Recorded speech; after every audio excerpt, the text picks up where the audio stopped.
El día de mi 18 cumpleaños, mamá dijo, agradece que te hayamos alimentado. Luego me echó. Al día siguiente, descubrí que mi padre muerto estaba vivo. Robaron el dinero de mi padre durante 10 años. Luego lo llevé a casa. Mamá dejó caer su café. Mi nombre es Isabella Sánchez y la mañana que cumplí 18 años, me desperté y encontré una maleta frente a la puerta de mi habitación. No era un regalo, ni una decoración, sino una maleta. Mi ropa estaba doblada tan prolijamente dentro que supe que no había sido empacada con enojo. Había sido planeado. Me quedé descalza en el pasillo, mirando la vieja bolsa de lona que solía llevar en los viajes escolares, mientras la mujer que me crió estaba junto a la encimera de la cocina, tomando café como si hubiera estado esperando que el reloj me hiciera legal. No me deseó feliz cumpleaños. No me preguntó si quería panqueques o pastel o siquiera un abrazo. Me miró y dijo, agradece que te hayamos alimentado tanto tiempo. Por un segundo, pensé que la había oído mal. Me reí una vez porque mi cerebro se negó a aceptar que esas palabras eran para mí. Luego deslizó un sobre por la encimera. Dentro había $40, mi certificado de nacimiento y una nota con 3 palabras escritas con su letra afilada, ahora eres libre. Cuando le pregunté qué había hecho, sonrió de una manera que nunca antes había visto y dijo, me recuerdas demasiado a tu padre. Esa frase me heló más que la maleta porque se suponía que mi padre estaba muerto. Me lo había dicho toda mi vida. Muerto antes de que pudiera recordarlo. Muerto antes de que pudiera amarme. Muerto antes de que pudiera elegirme. Pero cuando me empujó la maleta en los brazos y abrió la puerta principal, vi algo en su rostro que no era dolor. Era miedo. Y yo aún no lo sabía. Pero ese miedo fue la primera grieta en una mentira de 18 años. No lloré hasta que llegué a la parada del autobús al final de Harbour Road. Ahí era donde el viento de la costa de Oregón golpeaba con más fuerza, trayendo sal, lluvia y el olor a barcos pesqueros de los muelles. Me senté en mi maleta con el teléfono al 2% de batería y vi cómo mi hogar de la infancia desaparecía detrás de una línea de húmedos cedros. Había imaginado irme de casa para la universidad, tal vez en un coche lleno de cajas, risas nerviosas y alguien diciéndome que llamara al llegar. En cambio, me fui con $40, una pantalla de teléfono rota y la frase, me recuerdas demasiado a tu padre, clavándose en mi pecho como un anzuelo. La única persona a la que se me ocurrió llamar fue a mi abuela, Elena Pérez. Vivía a 30 minutos en una casa azul descolorida detrás de la antigua biblioteca pública donde había trabajado durante casi 40 años antes de jubilarse. Respondió al segundo timbrazo, y apenas pude decir, abuela, mamá me echó antes de que su voz cambiara. No sorprendida, no conmocionada, sino asustada. Ven aquí ahora mismo, Isabella, dijo, no hables con nadie más primero. Esa frase se quedó conmigo durante el viaje en autobús. ¿Por qué diría eso? A menos que hubiera algo que ocultar. Cuando llegué, ella me estaba esperando en el porche con un cardigan de lana, su cabello gris recogido demasiado rápido, un botón mal abrochado. Me hizo entrar, cerró la puerta con llave detrás de mí, y por un largo momento solo me sostuvo la cara entre ambas manos. Ella realmente lo hizo, susurró. Recé para que no lo hiciera. Me aparté. Tú sabías. Sus labios temblaron, pero no respondió. Hizo té que nunca bebió, puso un plato de tostadas frente a mí que no pude tocar, y siguió mirando hacia el pasillo como si el pasado estuviera allí escuchando. Finalmente, dije, abuela, ¿qué le pasó a mi padre? La taza en su mano tintineó contra el platillo. Toda mi vida, la historia había sido simple. Daniel Sánchez murió en un accidente de barco cuando yo era un bebé. No se recuperó el cuerpo, no visité ninguna tumba, solo una foto enmarcada en un cajón que mi madre nunca me dejó abrir por mucho tiempo. Pero el rostro de mi abuela me dijo que la historia nunca había sido simple. Se levantó lentamente, caminó hacia el armario del pasillo y bajó una caja metálica con una pegatina de la biblioteca pública de Newport aún pegada en la tapa. Prometí que no interferiría mientras fueras una niña, dijo. Pero ya no eres una niña. En la caja no solo había cartas. Había una fotografía rasgada, la mitad de un retrato familiar, mi madre sosteniéndome de bebé mientras la mano de un hombre descansaba sobre su hombro. El resto, arrancado. Había una vieja cámara digital. Había un teléfono prepago envuelto en una bufanda. Y había un delgado diario negro con la letra de mi abuela en la primera página, cosas que Carmen me pidió que olvidara. Mi estómago se revolvió. Carmen García era mi madre. Abrí el diario y encontré fechas, números de teléfono, nombres de clínicas, depósitos en efectivo y notas escritas en el lenguaje cuidadoso de una mujer que había pasado su vida catalogando la verdad. Una entrada me heló la piel. Daniel volvió a llamar. Carmen dijo, si le digo a Isabella que está vivo, ella dirá que estoy inestable y me quitarán las visitas. Otra entrada, 5 años después, llegó la transferencia mensual. Carmen dice que es del acuerdo de la familia Sánchez. Insisten que Isabella nunca debe saberlo. Miré a mi abuela, con las manos temblorosas. ¿Vivo? Ella se cubrió la boca. Isabella, lo siento mucho. El teléfono prepago tenía un contacto guardado bajo el nombre de DS. Había mensajes de texto antiguos, la mayoría sin respuesta. Por favor, dime si le gusta el océano. Por favor, dime si todavía tiene el oso que le compré. Por favor, dime que Carmen no le dijo realmente que morí. El último mensaje era de 3 meses antes, estoy en el centro de recuperación Gray Harbor ahora. Si Isabella alguna vez pregunta, dile que nunca dejé de intentarlo. Lo leí una y otra vez hasta que las letras se volvieron borrosas. Mi padre muerto había estado enviando mensajes de texto desde un centro de recuperación a 3 horas de distancia. No había desaparecido. No me había abandonado. Alguien lo había enterrado vivo dentro de una mentira, y luego usó su dinero para mantener la tumba sellada. Si descubrieras que tu familia te había ocultado a una persona durante 18 años, ¿correrías hacia la verdad, o tendrías miedo de lo que más podría destruir? A la mañana siguiente, mi abuela me llevó al centro de recuperación Gray Harbor en Astory. El edificio no parecía el lugar oscuro que mi madre siempre había insinuado cuando hablaba de personas que no podían llevar vidas normales.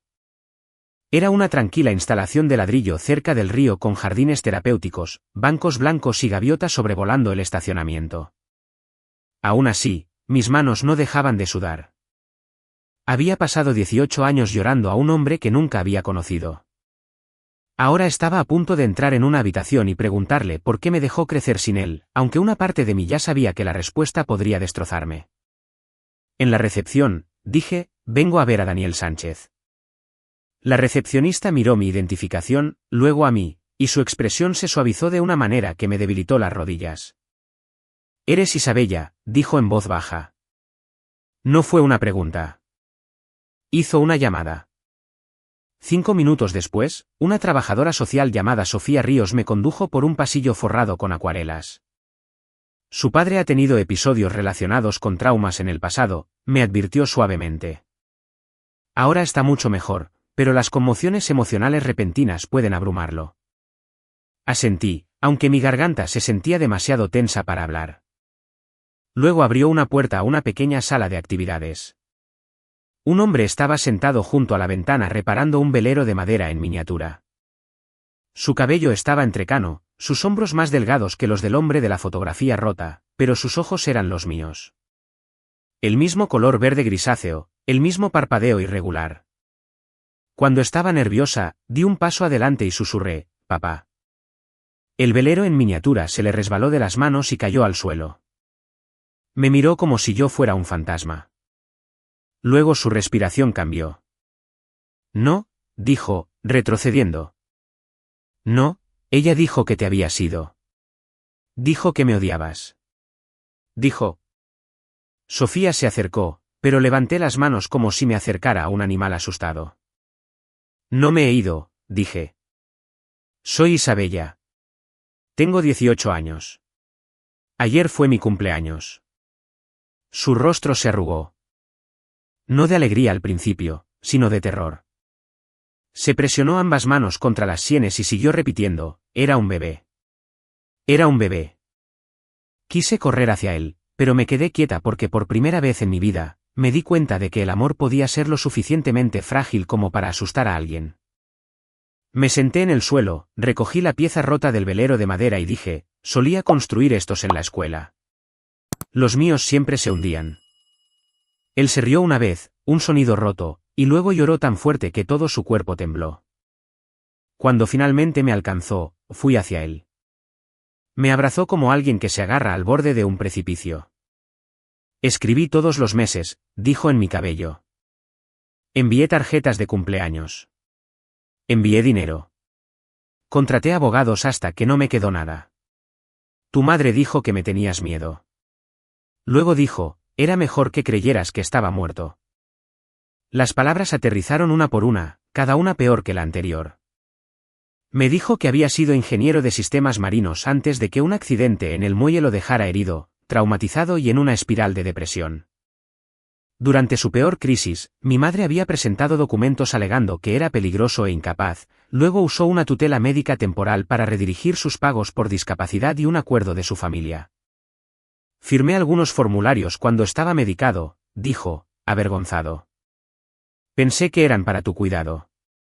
Pensé que el dinero iba para ti. Mi abuela se agarró al respaldo de una silla. Carmen me dijo que la familia Sánchez no quería tener nada que ver con Isabella. Daniel negó con la cabeza. Mis padres murieron tratando de luchar contra ella. Su abogado envió cartas durante años. Luego Sofía trajo una carpeta. No eran detalles médicos confidenciales, sino copias. Daniel tenía permiso para compartirlos.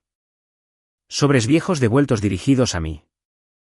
Recibos de transferencias de manutención infantil, una petición de visita rechazada y una fotocopia de un aviso de defunción que mi madre aparentemente había mostrado por la ciudad. No era oficial. Era algo impreso de una plantilla, doblado, manchado y usado como un arma. Miré el aviso falso con el nombre de mi padre, y sentí que algo dentro de mí se quedaba inmóvil. Mi madre no solo mintió porque tenía miedo. Había construido un sistema. Había controlado el dinero, la historia, la simpatía y a mí. Daniel me miró con los ojos rojos. No espero que me perdones por no haberlo logrado. Le tomé la mano. Todavía ni siquiera te conozco, dije. Pero sé esto, no estabas muerto y yo no estaba protegida. Nos robaron. Esa fue la primera vez que lo dije en voz alta, robados. No confundidos, no engañados, robados. Y desde ese momento, mi cumpleaños dejó de ser el día en que perdí mi hogar. Se convirtió en el día en que encontré al primer testigo. Esa noche, volví a la casa de mi madre con mi teléfono grabando en el bolsillo de mi chaqueta. Mi abuela esperaba en el coche al otro lado de la calle, con las manos firmemente cruzadas alrededor de sus viejas llaves de la biblioteca porque dijo que si entraba demasiado pronto, Carmen actuaría en lugar de confesar. La luz del porche estaba encendida, el mismo porche donde yo había estado con mi maleta 24 horas antes. Esta vez llamé. Mi madre abrió la puerta, con su cardigan color crema, el cabello perfecto, los labios perfectos, el rostro con una expresión de preocupación como si no me hubiera echado como correo caducado. Isabella, dijo suavemente. Estaba preocupada. Casi me río. ¿Estuviste preocupada antes o después de empacar mi maleta? Sus ojos se dirigieron a la calle. No seas dramática. Te estaba enseñando independencia. Entré sin preguntar. Encontré a papá. El cambio en su rostro fue minúsculo, pero lo vi. Su boca se tensó. Su mano se movió hacia la encimera donde su café estaba junto a una pila de archivos de reclamos de seguros. Mi madre trabajaba como gerente regional de documentación para una compañía de seguros de salud.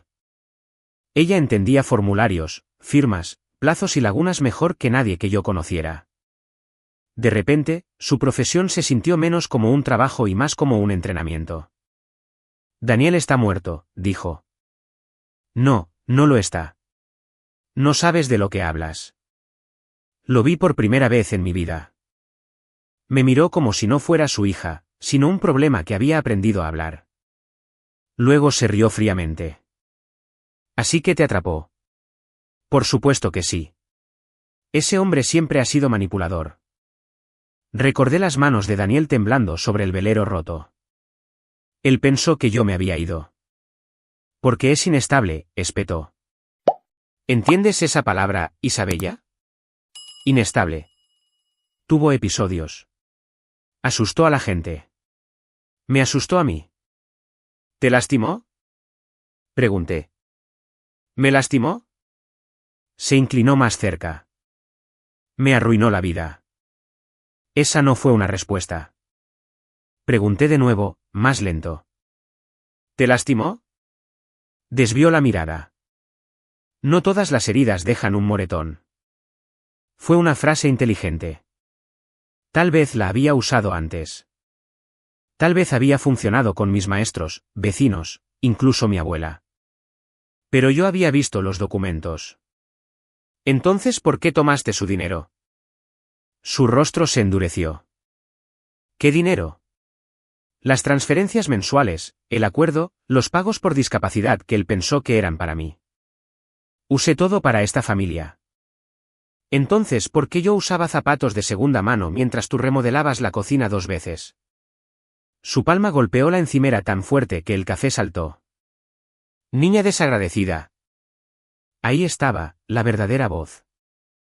No la víctima, no la protectora, la dueña. Entregué mi juventud por ti, siseó. Te mantuve bajo un techo. Mantuve a ese hombre roto lejos de ti. Me dijiste que estaba muerto porque muerto era más limpio. Las palabras brotaron antes de que pudiera detenerlas. El silencio siguió. Mi teléfono seguía grabando en mi bolsillo. Mi pecho ardía, pero me obligué a no reaccionar demasiado pronto. ¿Más limpio para quién? Pregunté. Ella señaló hacia la puerta. Sal otra vez. Sí, otra vez. Y esta vez, no vuelvas con sus mentiras. Si lo eliges a él, no eres mi hija. Me tragué el dolor porque necesitaba una verdad más. Fingiste el aviso de defunción. Ella me miró fijamente. ¿Vete? ¿Bloqueaste sus cartas? ¿Vete? Le dijiste que lo odiaba. Su rostro se retorció. Se merecía sufrir. Esa fue la frase que terminó mi infancia. No la maleta. No los $40. Esa frase. Se merecía sufrir. Ella no me había estado protegiendo del dolor. Me había estado usando para castigarlo. Abrí la puerta principal y mi abuela estaba en el porche. No la había oído subir. Su rostro estaba pálido, devastado, pero firme. Carmen, dijo, ¿qué has hecho? La máscara de mi madre se hizo añicos. Mamá, no entiendes. Mi abuela pasó junto a mí, su voz baja. Entiendo lo suficiente. Guardé tus secretos porque me dijiste que Isabella estaría más segura. Pero no te ayudaré a enterrar a otra persona viva. Mi madre se abalanzó sobre mí, no para golpearme, sino para agarrarme la manga como si aún pudiera arrastrarme de vuelta a su versión de la realidad. Me aparté. No me toques. Ella se congeló. Me fui con mi abuela. La grabación guardada, respaldada y enviada a mí misma antes de que llegáramos al final de la calle. Detrás de nosotras, mi madre estaba en la puerta, ya no parecía asustada. Parecía furiosa, y entonces supe que la segunda confrontación no podía ser emocional. Tenía que ser pública, documentada y final. La semana siguiente no fue un montaje de llanto y sanación. Fue papeleo, contraseñas, fotocopias, firmas, registros bancarios y el lento y nauseabundo descubrimiento de que mi vida había sido utilizada como una historia de portada. Mi abuela y yo nos reunimos con una abogada de familia llamada Raquel Castillo, una mujer perspicaz de unos 50 años, cuya oficina daba a la Marina. No se sorprendió cuando le dije que mi padre estaba vivo. No dijo lo terrible que era ni ofreció consuelo vacío. Escuchó, escribió fechas en un bloc amarillo y pidió documentos. Eso me hizo confiar en ella. Esto no es solo una discusión familiar, dijo Raquel después de revisar el diario, los mensajes de texto, las cartas de vueltas y la grabación. Esto puede implicar fraude, uso indebido de fondos, difamación e interferencia coercitiva con el contacto familiar. Necesitamos pruebas de que el dinero destinado a Daniel o Isabella fue redirigido y tergiversado. Mi abuela abrió su bolso y sacó una carpeta que había estado escondiendo durante años. Copié estos cuando Carmen me pidió que los triturara. Dijo que eran avisos bancarios, cartas del abogado de la familia Sánchez y un documento que hizo que Raquel se recostara en su silla, una declaración notariada que nombraba a mi madre como representante financiera temporal de Daniel Sánchez. Originalmente limitada a un año después de su hospitalización, de alguna manera las renovaciones habían continuado durante años, apoyadas por afirmaciones de que Daniel permanecía incapacitado y que yo dependía financieramente de Carmen. Raquel tocó una página. ¿Quién notarió esto? Mi abuela cerró los ojos. Una vieja amiga de Carmen de la iglesia. Murió hace 2 años. Pensé que ya había superado el shock. No fue así. El robo no fue solo dinero. Fueron cumpleaños sin tarjetas. Tareas del Día del Padre que dejé en blanco en la escuela. Noches que lloré en mi almohada porque pensé que no tenía un padre a quien llamar. Fue mi madre dejando que los vecinos trajeran guisos en el aniversario de una muerte que ella inventó. Fue ella aceptando la simpatía como aplausos. Daniel accedió a reunirse con Raquel en el centro de recuperación con Sofía presente. Estaba nervioso, avergonzado del lío legal y seguía disculpándose por necesitar ayuda. Raquel lo detuvo suavemente. Señor Sánchez, necesitar tratamiento no lo hizo morir. No lo hizo desechable, y no le dio a nadie el derecho de lucrarse con su ausencia. Lo vi enderezarse un poco cuando ella dijo eso. Por primera vez, mi padre parecía menos un fantasma y más un hombre al que se le devolvía su nombre. Durante varios días, reconstruimos el patrón. Los fondos por discapacidad de Daniel habían sido parcialmente desviados. Un acuerdo del accidente en el muelle había sido colocado en un fideicomiso para atención médica y apoyo familiar futuro, pero mi madre había accedido a porciones bajo la afirmación de que me estaba criando sola sin asistencia. Les había dicho a los parientes de Sánchez que el contacto me molestaba. Les había dicho a mi abuela que la familia de Daniel era peligrosa. Le había dicho a Daniel que yo le tenía terror. Todos recibieron una mentira diferente y mi madre se quedó en el medio recopilando el control. La prueba más cruel provino de un viejo mensaje de voz que Sofía ayudó a Daniel a recuperar de una unidad de almacenamiento. La voz de mi madre, más joven pero inconfundible, decía: deja de llamar a Daniel. Isabella sabe que moriste. Déjala tener una vida normal. Si sigues presionando, me aseguraré de que todos escuchen qué clase de hombre fuiste en esa instalación. Daniel se quedó muy quieto mientras sonaba.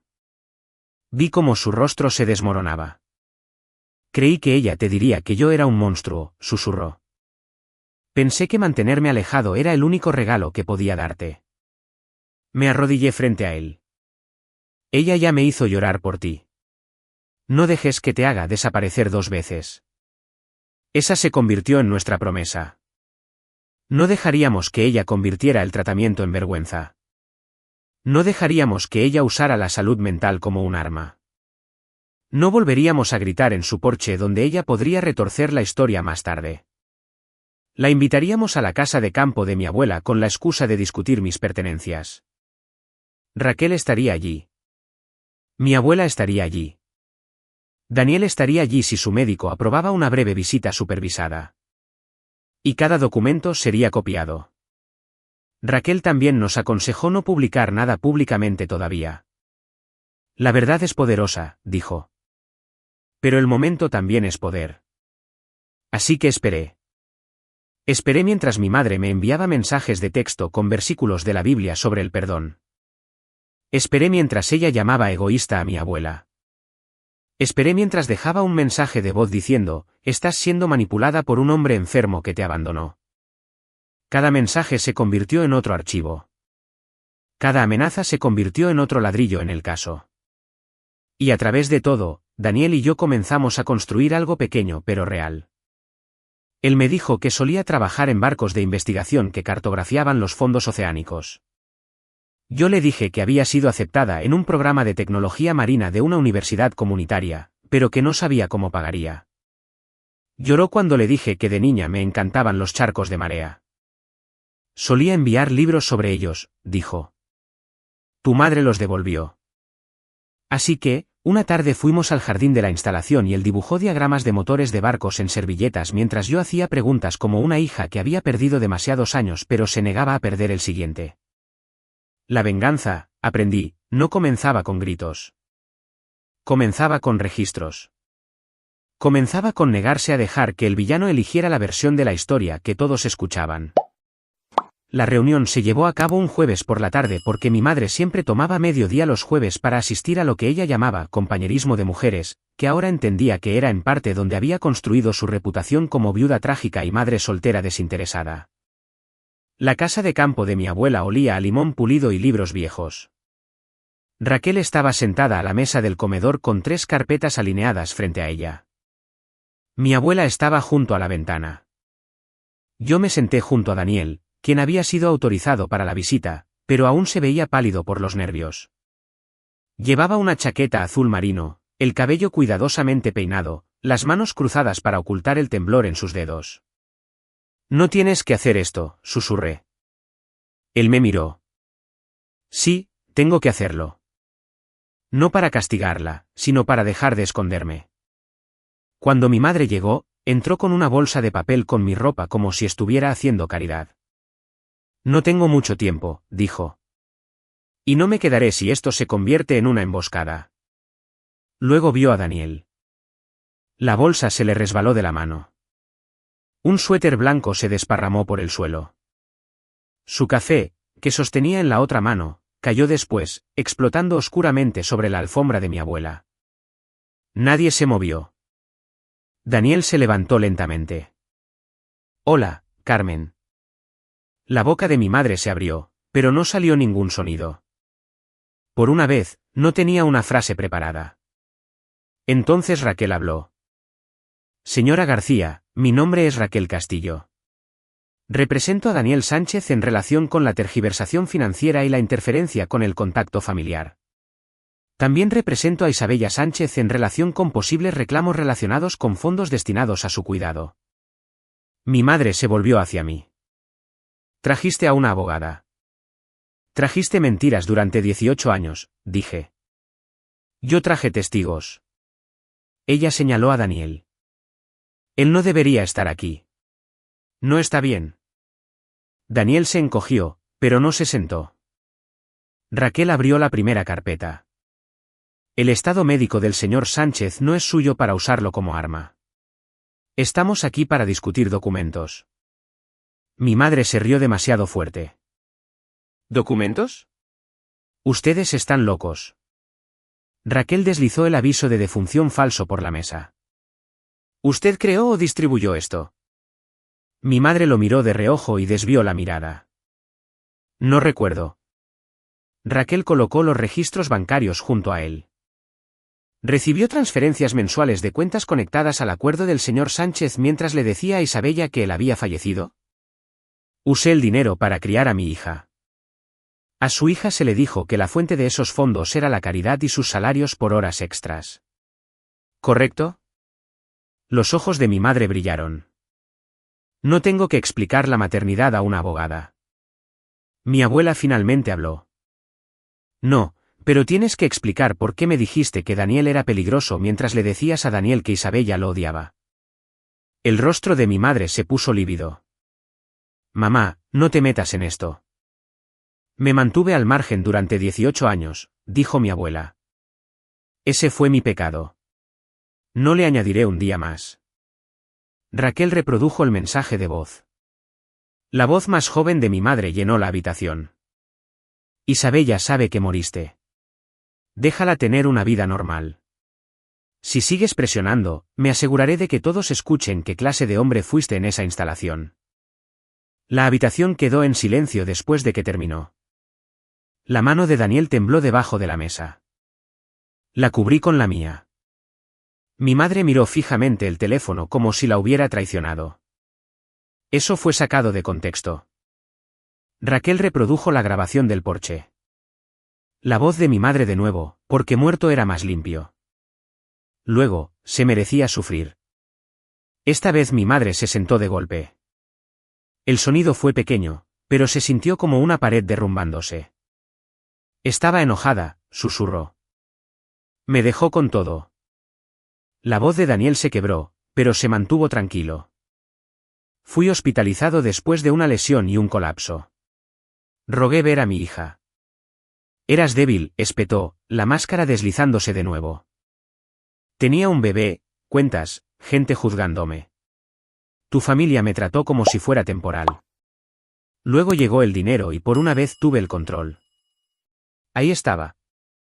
No protección, control. Raquel escribió algo. Gracias por aclarar. Mi madre se dio cuenta demasiado tarde de que lo había dicho en voz alta.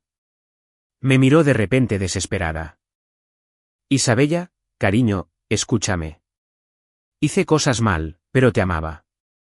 Todo lo que hice, lo hice para que no te arrastraran a su oscuridad. Me puse de pie. Todo mi cuerpo quería temblar, pero mi voz salió firme. Tú eras la oscuridad. Él estaba enfermo y necesitaba ayuda. Convertiste eso en una prisión. Me hiciste llorar por él mientras gastabas dinero que él envió para mí. Usaste mi infancia como un recibo. Soy tu madre. Una madre no hace una tumba de una mentira y obliga a su hijo a visitarla. Su rostro se arrugó, pero no me ablandé. Esto es lo que sucede ahora. Papá está revocando cada autorización financiera conectada a ti. Raquel está solicitando una contabilidad completa de los fondos. Abuela te está quitando de los documentos de su propiedad y de los contactos de emergencia médica. Yo me mudaré con la abuela hasta que comience la universidad. Y después de hoy, no me contactarás a menos que sea a través de Raquel. Mi madre se puso de pie tan rápido que la silla arañó el suelo. No puedes cortarme. Yo te crié. Daniel finalmente habló, su voz tranquila pero firme. La criaste dentro de una mentira. Ella se volvió hacia él. ¿Y crees que puedes simplemente volver y llevártela? Me miró antes de responder. No, Isabella no es una propiedad. Ese siempre fue tu error. Mi abuela comenzó a llorar, luego en silencio, con una mano sobre la boca. Raquel le entregó a mi madre un aviso por escrito. Recibirá comunicación formal sobre la preservación de registros. No destruya documentos financieros, mensajes o correspondencia. Si lo hace, puede empeorar su exposición legal. Mi madre miró los papeles como si estuvieran escritos en otro idioma. Luego me miró con pura incredulidad. Creo que esperaba lágrimas, gritos, tal vez el perdón si se veía lo suficientemente herida. No esperaba consecuencias. La primera consecuencia llegó esa noche. Mi abuela llamó a la junta de la iglesia y se retiró del comité de caridad que presidía mi madre, explicando que había serias preocupaciones sobre la honestidad financiera en la familia y que ya no podía apoyar la imagen pública de Carmen. No necesitaba publicar detalles. En un pueblo como el nuestro, el silencio con una razón viaja más rápido que el chisme. La segunda consecuencia llegó una semana después, cuando Raquel presentó la demanda civil y solicitó una revisión forense. El empleador de mi madre la suspendió de sus funciones administrativas después de que surgieran preguntas sobre notarizaciones falsificadas y el uso indebido de habilidades de documentación. La tercera consecuencia vino de mí. Bloqueé su número, no porque la odiara cada segundo, sino porque finalmente entendí que el amor sin verdad es solo otra jaula. 2 semanas después de la reunión, Daniel salió del centro de recuperación Gray Harbor para una visita de fin de semana conmigo y con la abuela. Se movía lentamente, abrumado por cosas ordinarias, el olor a lluvia en el pavimento, el sonido de un carrito de supermercado, la vista de mi rostro a la luz del día fuera de los muros institucionales. Cuando lo llevé a la casa de campo de mi abuela, se detuvo en la puerta. No quiero ocupar espacio, dijo. Mi abuela le tomó la mano. Daniel, te robaron el espacio. Entra. Y él lo hizo. La gente piensa que la venganza se siente como fuegos artificiales. Imaginan un momento explosivo donde el villano grita, la verdad gana y el héroe se va limpio. Pero la verdadera venganza se sentía más silenciosa que eso. Se sentía como cambiar mi formulario de contacto de emergencia de Carmen García a Elena Pérez. Se sentía como sentarse frente a mi padre en la mesa de la cocina mientras él me enseñaba a leer cartas náuticas. Ambos fingiendo no llorar cuando él dijo, te hubiera encantado el barco de investigación. Se sentía como abrir una caja de almacenamiento que Raquel recuperó y encontrar tarjetas de cumpleaños que Daniel había enviado por correo durante años. Para Isabella, de 7 años, para Isabella, de 10 años. Para Isabella, de 16 años. Cada una de vuelta, sin abrir, marcada, rechazada. Las leí todas.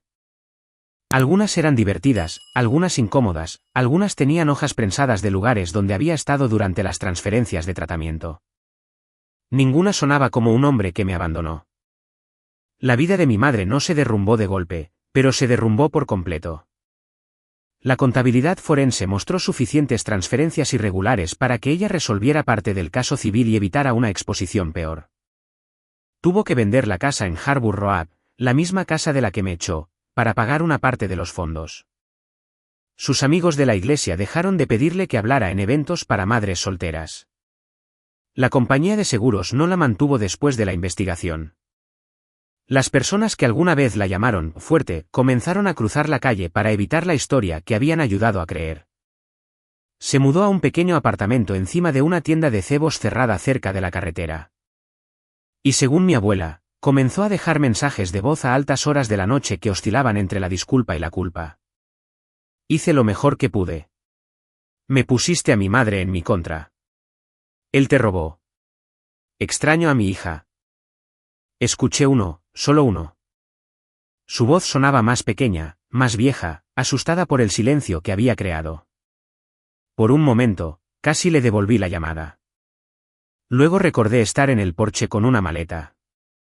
Recordé a Daniel susurrando, creí que te había perdido para siempre. Recordé 18 cumpleaños con una silla vacía que me habían dicho que pertenecía a un hombre muerto. El perdón, me di cuenta, no es una puerta que alguien más pueda abrir a patadas porque se siente culpable. Es una llave que puedes elegir usar o no y yo no estaba lista.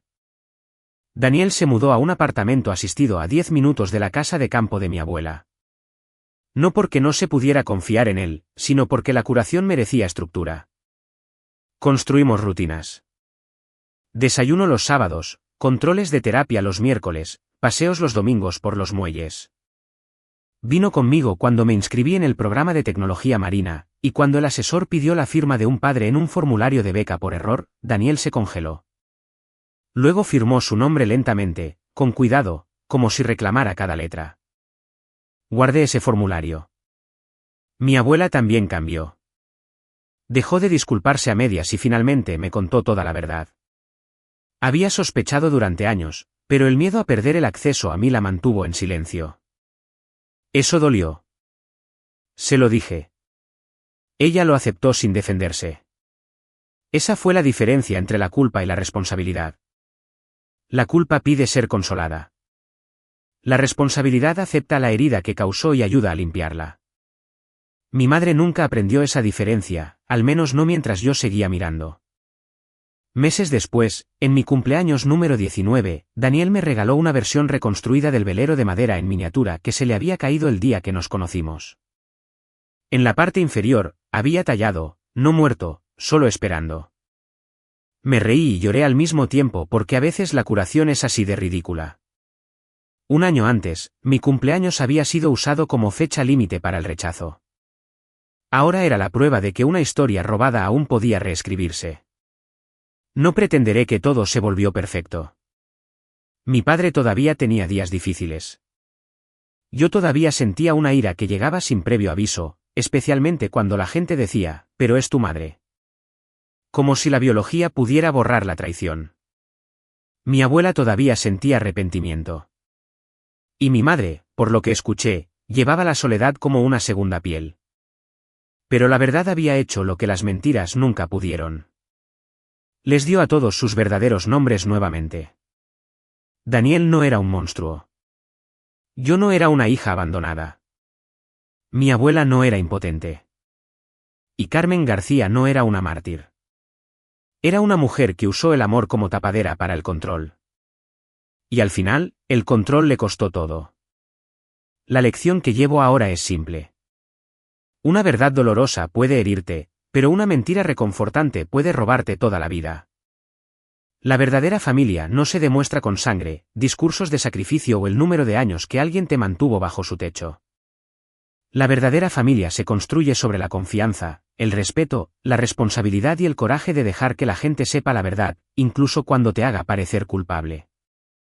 Mi madre me dio una maleta en mi cumpleaños número 18 y pensó que me estaba tirando. En cambio, accidentalmente me entregó la primera pieza de evidencia. Pensó que hacer que mi padre muriera haría que su historia fuera más fácil de controlar. Pero los hombres muertos no entran en las cocinas.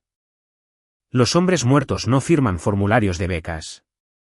Los hombres muertos no vuelven a casa y hacen que los mentirosos dejen caer su café.